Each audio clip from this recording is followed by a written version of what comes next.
Hey guys, today's story is part 1 of The Rot Lot. Have you ever been in a game whose members all low-key hated each other?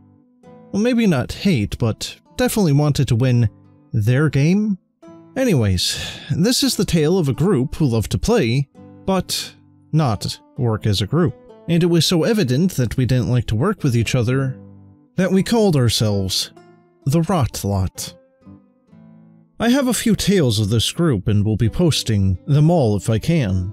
A little more info before we get started, however. The group are all good people, but are extremely competitive and vindictive. And there's still people that I call associates, and a few of them friends. I just don't play D&D with them at all anymore. It all started with a Star Wars game. The GM, who we'll be calling Odin, had approached the group with the desire to play a homebrew D&D game from any number of properties. They had agreed to play a Star Wars one. And one of the players, who we'll be calling Mando, agreed that it would be hosted at his house. And the other players to this campaign would be Big D, playing an assassin droid, Manho as the Sith, Mando being a Mandalorian, Hammer playing an ARC Trooper, Dust, who I believe was playing a smuggler, and finally Bard, who played one of the blue elephant things.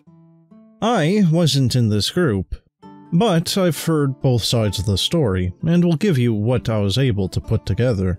Odin was never a big fan of Star Wars, but he wanted to run a game, so he did the smallest amount of research needed to run a space game, and set off to give the lot what they wanted.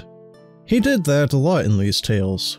He had them start out in a cantina in some nameless world, all doing their normal thing. Some of them started talking to each other, and that talking turned into trash talk. And trash talk turned into a bar fight. Fists were thrown, and someone pulled out a blaster, and then it became a firefight. Troopers were called in, and it became an all-out war zone. And one by one, the players made their daring escape, with some of them sharing ships while others went solo.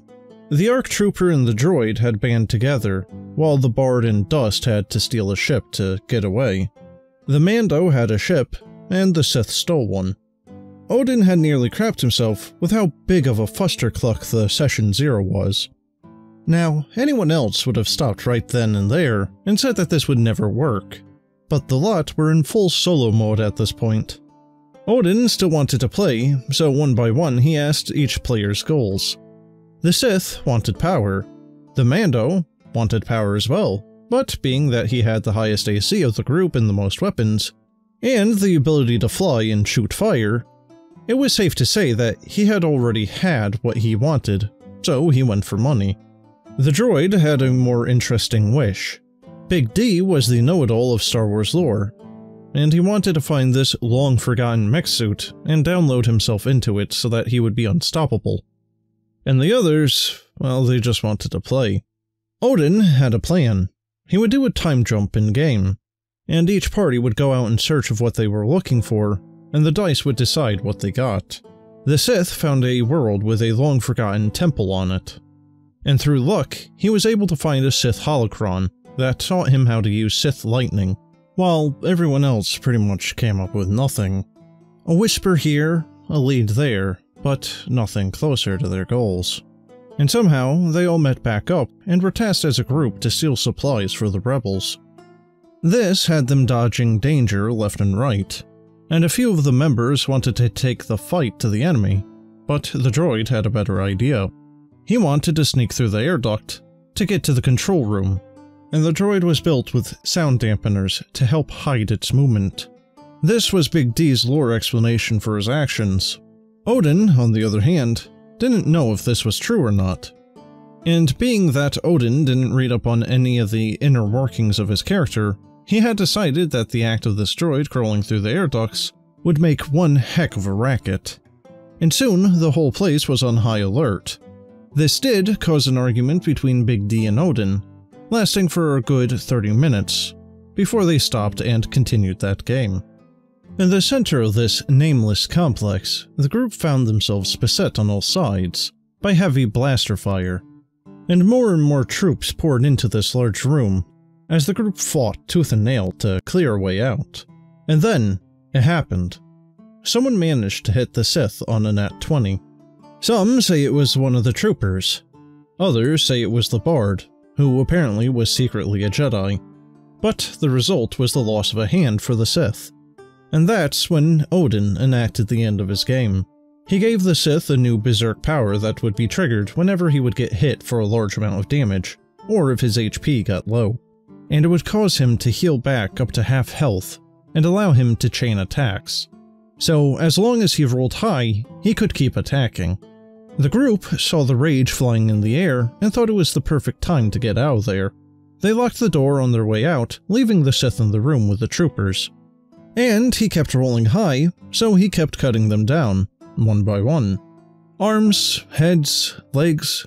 The floor was painted red and white, until the troopers finally stopped coming. It had become apparent who the favorite of Odin was at the table, and I learned of Odin's plan from Man-Ho's side of the story. Odin had planned to use the Sith as a controlling tool. In Rage mode, there would be little that the group could do to stop the Sith from killing them all. The Mando would be the hardest one to kill, but with Odin guiding the hands of fate, it would only be a matter of dice rolls, and time, before his head would be free from his shoulders. Indeed, this would have been his nuclear option, if the group kept fighting. And with the scales tipped against them, the others felt that they would have to come up with a way to neutralize the threats. And from what I gathered, there was an attempt to deal with the Mando, but due to his high AC and Odin's favor, the droid sniper rifle was unable to deal any damage to the Mando. With his jetpack, the Mando was able to close the distance and destroy the droid with ease. And the droid was given the option to upload their mind to another model with a shield and a pistol. Big D believed that he was not going to get the chance that he wanted to deal with the Mando, and had chosen to play someone completely different. Odin had told me that he was going to give the droid the big mech body that he wanted, but in order to use it, he would need a biological pilot to use it, and the one that was currently in it was a dead human. He was going to trap his character with a dead human body with no way to get out. But in any case guys, that's the end of the story. If you enjoyed it and would like to listen to more, make sure you subscribe and stay tuned for future videos. But, as always, have a good one.